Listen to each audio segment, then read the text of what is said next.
Para você que tem um negócio ou uma ideia na cabeça, a Conexão OAB de hoje pode ajudar a dar o próximo passo. Nós recebemos aqui na Câmara o Rafael Teixeira, que é um advogado especialista em direito empresarial, para falar sobre marcas e patentes. Muito obrigada por vir até a Câmara conversar sobre isso com a gente. Eu que agradeço o convite. Vamos começar então com o básico. O que é uma marca? Vamos lá.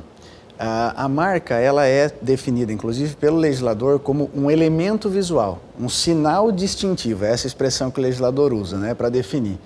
A marca, ela é utilizada para a identificação de produtos e serviços provenientes de um determinado empresário. Então, ela nada mais é que um elemento visual. Tá. E o que pode ser registrado como uma marca? Porque muitas vezes a gente vê essas histórias de famosos que registraram o nome deles como uma marca, ou trechos de canção como uma marca. Como que é isso? Na verdade, assim, existe uma regra bem tranquila e bem fácil da gente imaginar, né, que regula o registro de marca. Todo elemento visual é passível de registro. O que a lei fez? O que o legislador fez? Lá no artigo 124 da Lei 9279, que é a lei que regula a propriedade industrial no Brasil, ele definiu o que não é registrável como marca, né? Ele utilizou-se de um critério de exclusão para definir o que não é registrável como marca. Por exemplo, imitação de sinais da República, né? O brasão do Exército, por exemplo, né? Então, com relação aos nomes, o que se confunde muito é o seguinte: o registro da letra ou de um número de forma simples e isolada também não é possível, existe uma expressa vedação legal. Mas o que o legislador permitiu foi que você pode se utilizar de uma expressão linguística, de uma letra ou de um número, mas emprestar para esse elemento uma forma visual distintiva. Então, a gente verifica aí, não vou ficar dando muitos exemplos de marca específica, né? Mas números pura e simplesmente transformados de uma forma visual que identifica determinada marca de sapato, de roupa. Vamos dar um exemplo que não comprometa, um M do McDonald's. Exatamente, exatamente. É que o M do McDonald's tem uma outra história, na verdade eles são arcos dourados, né? Ele não é uma letra M, na verdade. É claro que ficou vinculado, né? A origem do McDonald's lá nos Estados Unidos era em decorrência de dois arcos dourados que faziam a entrada do restaurante, né? Mas é um exemplo que dá para a gente utilizar. Eles emprestaram, não nesse caso específico, né? Uma característica visual particular. E aí o legislador autoriza que seja feito o registro da marca. E para a realidade local aqui, para a pessoa que tem um negócio, colocou um nome no negócio, qual a vantagem de se registrar isso como uma marca? Para que serve? Se é importante? Isso é talvez a dúvida mais comum e a mais importante de todas. Toda lei que regula a propriedade industrial, ela parte de um pressuposto básico, que é o direito de utilização com exclusividade. Tendo essa premissa em mente, a gente consegue entender a regra exatamente como ela é. Para que serve o registrar uma marca? Para que você possa se utilizar com exclusividade dela. Essa mesma estrutura nós vamos verificar para a patente de modelos de utilidade e de invenção. A lei regula a possibilidade que tem a pessoa que cria algo novo de utilizar-se com exclusividade daquilo que criou. Então, a estrutura legislativa que foi criada em torno dessas estruturas olha, se você teve a iniciativa de criar algo novo, de produzir um elemento visual que identifica o seu bom produto ou o seu bom serviço, você pode se utilizar dele com exclusividade. Qual é a ideia? Se eu permitisse que outras pessoas se utilizassem dessa estrutura visual, um produto de baixa qualidade se utilizaria dessa estrutura e acabaria consumindo uma fatia de mercado que é do bom empresário, do bom prestador de serviço. E é obrigatório, como saber se o nome que eu quero registrar para minha marca já existe? É obrigatório fazer essa consulta ou não? A gente precisa distinguir essas duas coisas. O nome empresarial é um elemento e a marca é outra totalmente diferente. O que é muito comum é que as pessoas, às vezes, se utilizam do nome empresarial, emprestando a ele essa característica visual específica, e aí registram o nome empresarial como marca. Isso é muito comum, mas eu preciso dar esse plus a ele, esse elemento, transformá-lo no elemento visual. Desculpa, a sua pergunta foi? Se eu preciso fazer essa consulta, Uma pesquisa. se já existe, tá. né? O órgão responsável pela recepção e deferimento desses pedidos e processamento dos pedidos é o Instituto Nacional da Propriedade Industrial. É uma autarquia federal que tem sede no Rio de Janeiro. O INPI ele disponibiliza algumas ferramentas de pesquisa públicas, outras ferramentas um pouquinho mais aprimoradas para quem é agente da propriedade industrial. E a gente recomenda, é altamente recomendável a pesquisa prévia antes de fazer o pedido, porque a prática demonstra, a gente verifica isso todos os dias no escritório, que muitas pessoas acham que criaram algo e quando a gente pede o registro ele é indeferido porque já existe. Essas ferramentas elas são bastante eficientes, embora não sejam 100% eficientes, às vezes acaba passando algo que não deveria, mas a gente recomenda que sim, a pessoa faça uma pesquisa prévia para verificar se aquela identidade visual que ela pretende registrar de fato está disponível. E existe uma dica para escolher essa identidade visual, esse nome? Porque, vamos supor, vai colocar o nome do restaurante do Zé. Obviamente vão ter muitos outros, então alguma coisa para evitar? O que fazer? Então, o que nós temos recomendado às pessoas que nos fazem esses questionamentos é buscar uma agência de publicidade de boa qualidade, né? Infelizmente, a gente já se deparou com situações em que o empresário contratou uma agência e nós verificamos no curso do pedido de registro que a marca já existia, né? O ideal é procurar, na nossa região existem excelentes agências que criam identidades visuais partindo da sua iniciativa empresarial.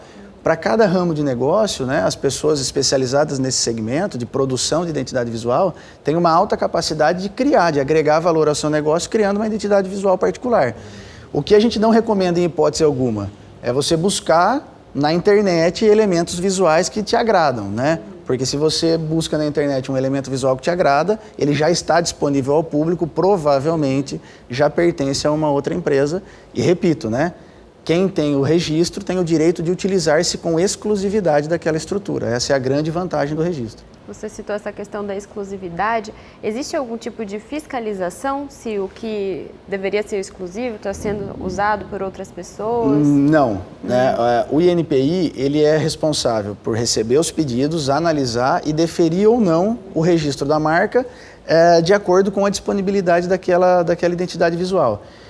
O que a gente verifica na prática é que os empresários que têm marcas registradas e verificam outros empresários utilizando aquela marca, buscam inclusive o Poder Judiciário para coibir e o Poder Judiciário tem respostas rápidas para isso, isso é bem tranquilo. E agora passando para a parte burocrática, a gente falou um pouco o que é a marca, conceituou, deu algumas dicas.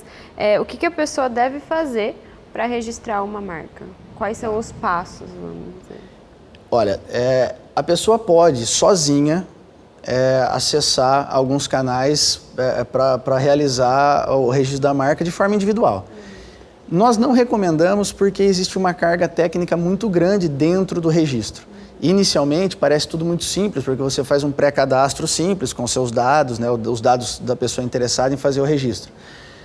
E depois do recolhimento da taxa inicial, aí o processo fica técnico, porque você precisa classificar aquela identidade visual dentro de uma classificação internacional disponibilizada dentro do site do INPI. Então, o que a gente recomenda, não porque trabalha nessa área, porque a gente vive resolvendo problemas decorrentes de pessoas que tentam fazer sozinhas, é procurar um profissional habilitado. Né? No mercado existem empresas especializadas em trabalhar só nesse segmento. Então, a recomendação é não faz sozinho, procura um profissional habilitado, né? Credenciado, cadastrado no site do INPI como um agente da propriedade industrial, porque não é só fazer o pedido. Esse pedido ele vai levar em média 3 anos até o final, até o deferimento. E nesse meio tempo pode acontecer oposições, necessidade de juntada de novos documentos, e o leigo não sabe fazer isso de maneira adequada. É um processo bem técnico. Não é raro o escritório, né, ser procurado para consertar problemas. A pessoa fala, poxa, lá em 2015 eu fiz um pedido e tem uma série de problemas eu não consigo resolver. E aí a hora que a gente vai verificar o que aconteceu, ele foi classificado numa categoria errada, até a forma de fazer o upload do arquivo foi feito no lugar errado. Então é fundamental procurar alguém que tenha conhecimento técnico. E E dá para colocar um valor, assim, quanto custa o registro, na verdade, do INPI? Para registrar uma marca hoje, você tem 2 custos básicos. As taxas que são devidas ao próprio INPI, que você recolhe mediante o pagamento de uma guia de recolhimento da União, uma GRU. Esses valores vão direto para o INPI. Para fazer o pedido atualmente, porque esse valor sofre variação, atualmente você gasta R$ 142 de taxa para fazer o pedido. E ao final do processo você paga R$ 298 para 10 anos, para a expedição do certificado que tem validade por 10 anos.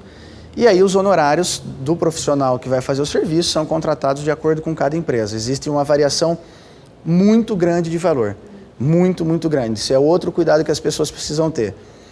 Profissionais que cobram valores muito baixos, que não são compatíveis, e outros que cobram valores muito altos. Então a gente precisa tentar buscar um meio termo. E como você citou, só para esclarecer, então o registro dura 10 anos, é isso? Isso. O período de vigência do registro da marca é de 10 anos.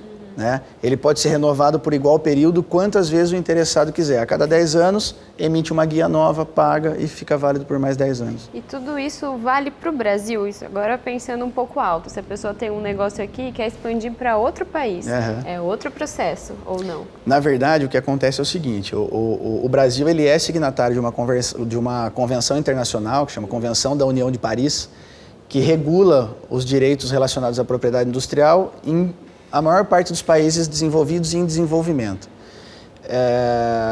A proteção que o INPI confere, que a legislação brasileira confere, é só em território nacional. Mas, em decorrência do Brasil ser signatário dessa convenção internacional, a empresa brasileira que vai expandir o mercado, ela deve fazer o registro no país onde ela vai atuar. Mas a convenção internacional dá um privilégio a ela, né? Ela tem o direito de preferência nessa marca. Então, se ela fizer o depósito da marca aqui no Brasil e nos 6 meses seguintes requerer o depósito no exterior, se houver uma outra empresa usando aquela identidade visual, a empresa brasileira, por força da Convenção Internacional, tem a preferência naquele registro. São regras internacionais. Exatamente. E já que a gente fez essa comparação, no Brasil a gente tem a cultura de fazer o registro de marca? Infelizmente não. Nós ainda vivemos uma realidade onde a maior parte das empresas considera desnecessário. Algumas, sem conhecer o custo, já o consideram alto demais. E outras simplesmente desconhecem o assunto, né? Eu acredito que, em decorrência da relevância do tema, nós precisaríamos de mais campanhas de divulgação do assunto.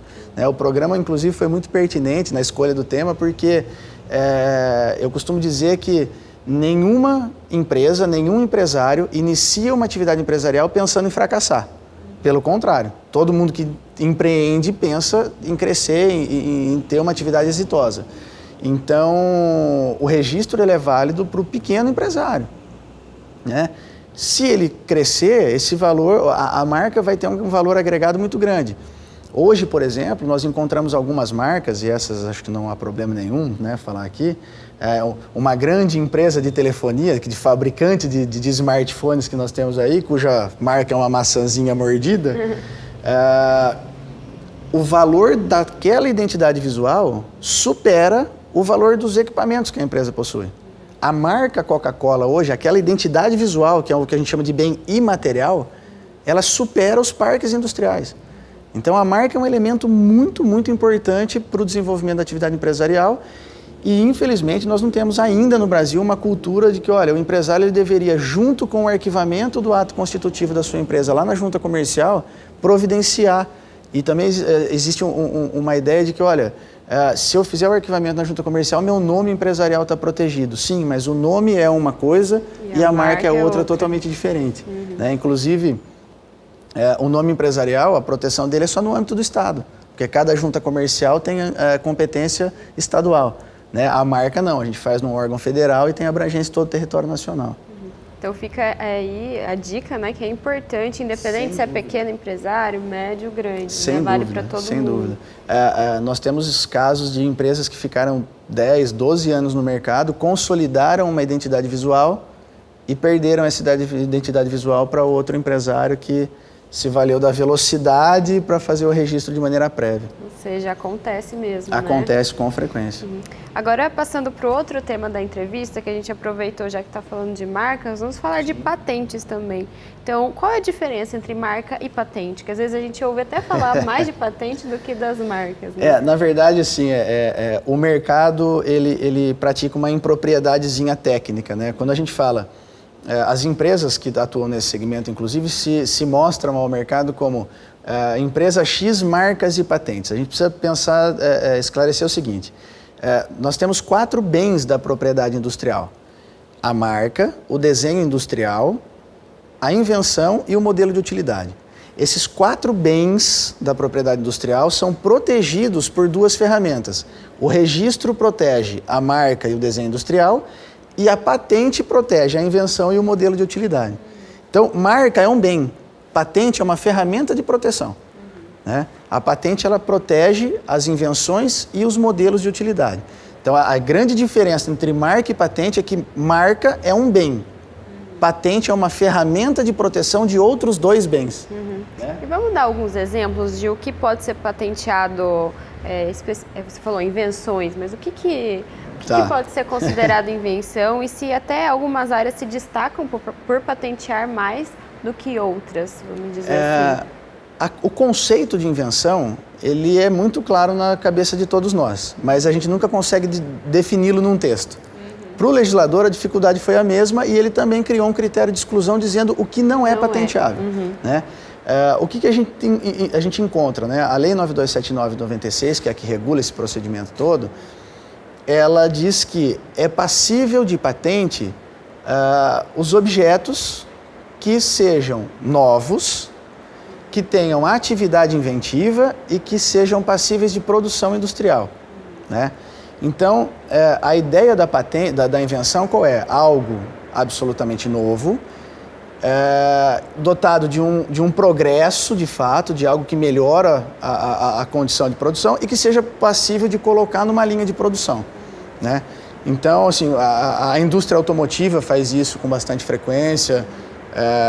Salvo engano, da Toyota a invenção do câmbio CVT, automático, automatizado. Então, na indústria automobilística a gente verifica com frequência. Agora, nas indústrias farmacêuticas, mas esse é um tema bem específico porque a forma de patentear medicamento é diferente. Os organismos transgênicos, né, que são estruturas também passíveis de patente. E o que não é patenteável por consequência, né? Os processos naturais, regras de jogo, obras artísticas, isso vai lá para o direito autoral, que tem uma lei própria que vai regular.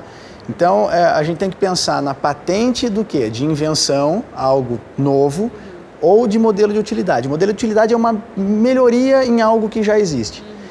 E isso é novo para quem, Carolina? Eu sempre brinco, eu digo o seguinte, falo, olha, se alguém me apresentar uma peça do motor de um carro e me disser que é nova, eu vou acreditar. A novidade para fins de patenteabilidade deve ser para um técnico no assunto. Né? Então, o legislador usa uma expressão que é estado da técnica. Né? O estado da técnica é todo o conhecimento existente a respeito daquele assunto. Então, o objeto só é novo o suficiente para que possa ser patenteado se ele não estiver no estado da técnica, ou seja, naquele conteúdo, naquele conjunto de conhecimentos já existentes. Então, muito mais difícil patentear alguma coisa, né? É bem mais difícil patentear do que registrar uma marca. Os processos são diferentes, a forma de análise é diferente, né? Porque se eu tento patentear uma peça de um amortecedor, eu preciso de um engenheiro mecânico para analisar isso lá no INPI. Se é um elemento químico, eu preciso... Então, as equipes de análise são muito mais especializadas. Para a marca, não. Né? Eles vão consultar no banco de dados se já não existe algo igual ou muito parecido e efetuar o deferimento. E qual é o objetivo de se patentear algo? É uma questão de proteção industrial, intelectual mesmo? Ou o autor passa a ter certos direitos sobre o objeto? A ideia é aquela que eu disse no início. Né? O Estatuto dos Monopólios, que é uma regra bem antiga, que foi criada na Inglaterra, é a primeira grande regra relacionada à propriedade industrial, ela tinha a mesma finalidade que tem a nossa lei de 96 hoje. Conferir ao inventor o direito de utilização com exclusividade. Né? Por um período de tempo, seria, no Isso. caso? A literatura, inclusive, a literatura relacionada ao tema, toda a literatura que trata do assunto, costuma dizer que o desenvolvimento inglês, o desenvolvimento industrial inglês, ele foi extremamente estimulado após a criação do Estatuto dos Monopólios. Porque a partir do momento em que o Estado, na época a coroa, né, até hoje na Inglaterra, quando a coroa diz, olha, se você inventar alguma coisa, eu, na condição de quem regula a estrutura jurídica toda, confiro a você o direito de utilizar isso com exclusividade disso, ele acaba estimulando a pessoa a produzir mais, né? Então, existe uma relação muito íntima entre o desenvolvimento industrial, o desenvolvimento econômico e regras que tutelam a propriedade industrial. Isso está intimamente ligado. E os processos de patente são bem diferentes em relação à marca? Então, você já citou que até precisa do técnico, é bem mais específico. Uma diferença exemplificativa que demonstra de maneira bem clara o que eu estou querendo dizer é se eu vou patentear, por exemplo, uma peça decorrente de um motor.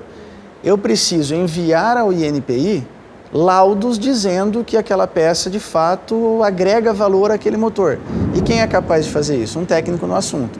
O registro da marca, eu posso contratar um escritório de publicidade, ele vai desenvolver uma identidade visual, né? Essa identidade visual ele me manda um formato de foto, né? E a gente envia, é muito mais simples, sem dúvida nenhuma. E só para terminar um pouquinho esse assunto e até retomar o que você falou um pouco desse exemplo da Inglaterra, daquela lei que você citou, que pesquisando na internet eu achei interessante a afirmação de que o sistema de patente é bom não só para o inventor, mas também para a própria sociedade. Você concorda? Essa afirmação é absolutamente verdadeira, é muito verdadeira. Por quê? Se nós temos regras que tutelam os interesses de quem cria, de quem inventa, de quem empreende, o estímulo ao empreendedorismo, à invenção, ao progresso em si das atividades econômicas, ele é respeitado. Quando eu tenho uma lei que diz, olha, se você cria algo novo, você pode se utilizar com exclusividade, eu estimulo as pessoas a trabalharem com isso, né? A gente tem visto com bastante frequência as tal das startups, né? Um assunto super novo, existe até num próximo momento a gente pode falar um pouco sobre isso, né? Existem novas regras de regulamentação, de investimento nesse tipo de atividade, mas tudo está relacionado ao fato de que o Estado precisa criar condições para que o empresário possa se desenvolver, porque, inevitavelmente, é a iniciativa privada o motor da economia do país. Então, quando a gente verifica uma regra que protege aquela pessoa, aquele empresário que empreende, que cria algo novo, que ele tem um excelente produto e atrelou ao produto dele uma identidade visual, e aí a gente, é fácil imaginar, pensar, quando a gente pensa em comida, a gente já lembra de uma determinada marca, quando a gente pensa em carro, pensa em uma determinada marca. Quando o empresário produz algo bom ou presta um bom serviço, é importante que os consumidores saibam, olha, debaixo daquele elemento visual tem um bom produto e um bom serviço. Se eu permitisse que qualquer empresário não tão dedicado, não tão competente pudesse utilizar daquela identidade visual, eu teria um caos no mercado. Então, sem dúvida nenhuma, proteger os interesses do empresário que registra a sua marca ou que patenteia a sua invenção é fundamental e tem um reflexo social extremamente positivo, sim. E alguma outra dúvida, alguma dica que você queira deixar? Às vezes dúvida que chega para você, que trabalha com isso, para a gente encerrar, talvez se ficou faltando alguma coisa. Não, eu só gostaria de agradecer o convite, né? Estou sempre à disposição de vocês, sempre que for necessário. E deixar como último recado essa ideia de que é fundamental que nós procuremos profissionais especializados para fazer esse serviço. A sua atividade empresarial, a atividade empresarial desenvolvida pela sua família ao longo dos anos, não pode ficar à mercê de um aventureiro ou de uma brincadeira, né, de alguém que tentou fazer um serviço e não conseguiu fazer da maneira correta. Então, procure um profissional, tome cuidado com a escolha, mas faça o registro, patenteie a sua invenção, seu modelo de utilidade, que são bens que precisam ser protegidos. Tá certo. Muito obrigada pela presença, por tirar essas dúvidas, apresentar alguns conceitos para quem não está muito familiarizado. Esse foi o Conexão OAB. que você assiste na TV Câmara, canal 61.3, ou também no nosso canal do YouTube. Obrigada e até a próxima!